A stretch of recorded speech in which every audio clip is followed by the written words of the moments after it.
हम चुनौतियों से निपटने के ही लिए तो पैदा हुए। जो व्यक्ति चुनौतियों का सामना नहीं कर सकता, उस व्यक्ति का जीवन सफल ही नहीं हो सकता। और चुनौती को सामना करने में जितना परम आनंद की अनुभूति होती है अंतःकरण के अपने हृदय में, आपको लगता है कि मैं किसी चीज का जो हमें पसंद है, भोजन हो, फल हो, साग हो, सब्जी हो, टेस्ट के हिसाब से रसपान आनंद आता है, अनुभूति होती है। उसी तरह जब हम अपने कार्य को दक्षतापूर्ण करते हैं तो एक आपके अंदर अनुभूति होती है और कुछ और करने का बेहतर से बेहतर भावना अपने अंदर पुष्पित और पल्लवित होती है।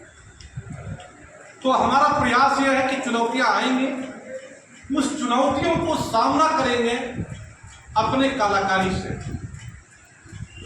कि हम ऐसा कौन सा अभिनय करें अभिभावकों के सामने, एचएलबी में मकान मालिकों के सामने, कि वह हमसे प्रसन्न हो जाए।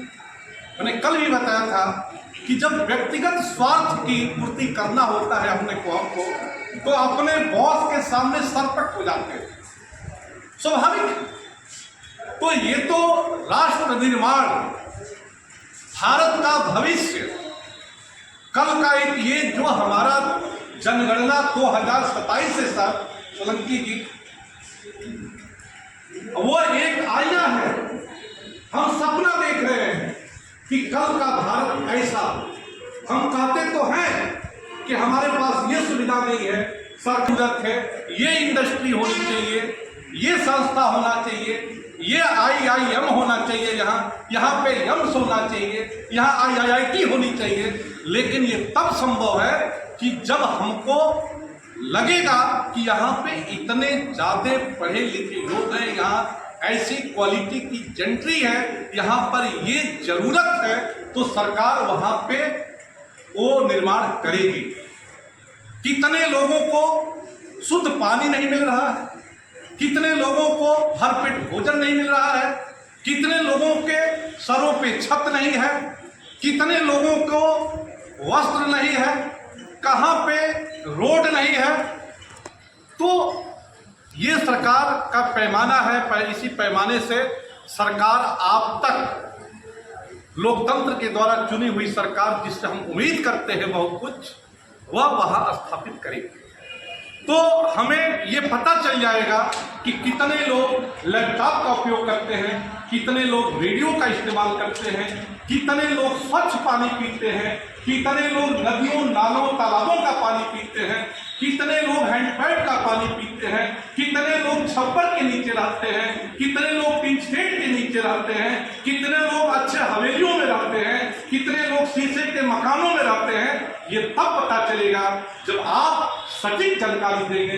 कितने लोग मार्बल के सीट पर अपना पैर चलाते हैं, कितने लोग कच्ची भूमियों, रेतीली भूमियों में अपना जीवन गुजर बसर कर रहे हैं, ये सटीक जानकारी तब प्राप्त होगी।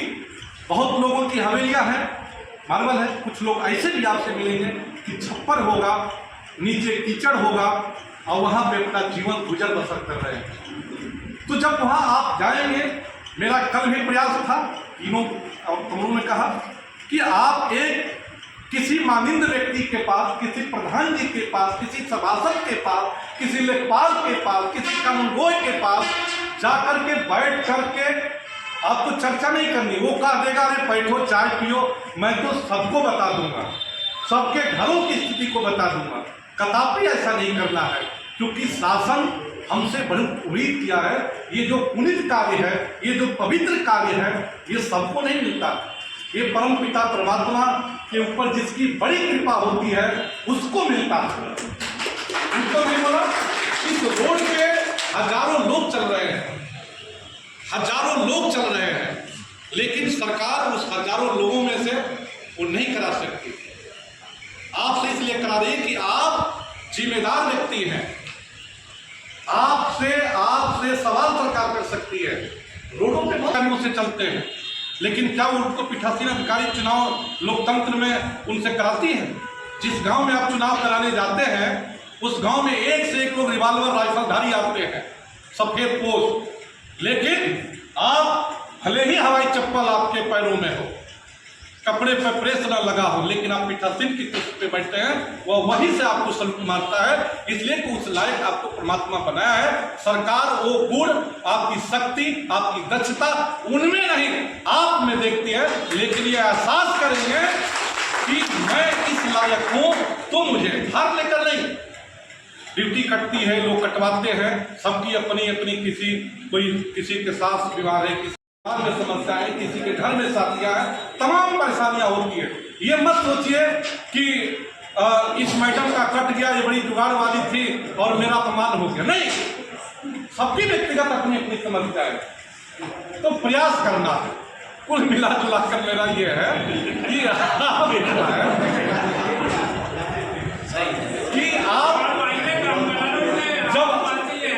जब अपने चलबी में जाइएगा तो घर घर जाइएगा। किसी के बहकावे में कोई कह दे कि मैं ही कर दूंगा, मैं ही करा दूंगा, मैं सबको जानता हूं, इस चक्कर में मत पड़िएगा और प्रयास कीजिएगा कि हर घर के सोफा पे बैठने का आपको अवसर मिलेगा। ये तब अवसर मिलेगा उनके छत के नीचे कि जब आप बहुत मधुर, देखिए कड़वा बोलेंगे कोई नहीं बैठाएगा, लेकिन जब प्यार और मोहब्बत की बारिश करेंगे आपके चेहरे पे मुस्कान होगा। और जब आप अपने चलबी में जाएंगे और कहेंगे कि मुस्कुराइए, मैं साहित्य विहार के चलबी में हूँ,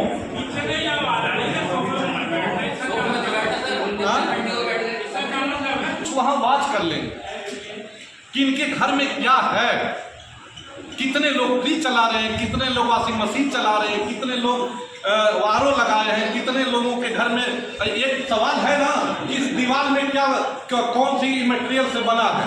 ये तब होगा कि जब आप वहां बैठेंगे, उनसे संवाद स्थापित करेंगे, उनके परिवार के हकीकतों के बारे में जानेंगे, तभी तो सटीकता आएगी। एक सटीक शब्द क्यों दिया गया, इसीलिए दिया गया। तो आप, मुझे आशा ही नहीं पूर्ण विश्वास है कि आप सभी लोग दक्ष हैं, दक्षतापूर्ण। हम लोगों ने टूटे फूटे जो भी रहा प्रयास किया आप तक पहुंचने के लिए, आपके दिलों तक, आपके मन मस्तिष्क तक, और प्रयास होगा मेरा, हम लोगों का था, आप लोगों का भी होगा कि जनपद बिजनौर, मैं बहुत गर्व के साथ सोलंकी जी कि मैंने करीब 2010 से मास्टर ट्रेनर हूँ। हमको कई चेहरे दिख रहे हैं मास्टर ट्रेनर के इसमें। जितने डीएम साहब लोग आए उन्होंने कहा, और मैं आगरवा की बात करता हूँ, कोई पश्चिम बंगाल का आया, कोई तमिलनाडु से आया, कोई केरल से आया, कोई मणिपुर इम्फाल से आया, उसने कहा कि बिजनौर जैसा, सच बात है ना सोलंकी जी, कि बिजनौर जैसा मास्टर ट्रेनर और बिजनौर जैसी व्यवस्था मैंने कहीं नहीं देखा। मैं तो बस्ती गया, मैं तो बलिया गया। तो हमें अपने जिले का गौरव बढ़ाना है, हमें अपने जिले का मान बढ़ाना है। और ये तब, चूंकि हम यहाँ की मिट्टी में पल रहे हैं, महात्मा विदुर की तपोभूमि है, हमारी जो जिलाधिकारी महोदया हैं, उनका यश हो कि उन्होंने बेहतर से बेहतर, वान्या सिंह जी, जेपी यादव जी, ये सब लोग लगे हुए हैं। जेपी यादव जी हो या वान्या सिंह जी हो या डीएम महोदया जी हो, जगजीत कौर जी, उनका मान बढ़ेगा। जब उनका मान बढ़ेगा, जिले का मान बढ़ेगा, तो हम भी कहीं जाएंगे तो बिजनौर नंबर 1 पे रहा, जनगणना में सबसे टॉप सूची में रहा। और जब हम किसी ट्रेन के प्लेटफार्म पे रहे, हवाई अड्डे पे रहे, बस अड्डे पे रहे, किसी बाजार में रहे, और जहाँ बिजनौर का नाम आए तो हम गौरवान्वित हो जाए, हर्षित और रोमांचित हो जाए। ये भावना के उद्देश्य से हमें जनपद बिजनौर की जनगणना करना है, लोग जाना है, सटीक से सटीक जानकारी देना है, ये हमारा प्रयास है। धन्यवाद।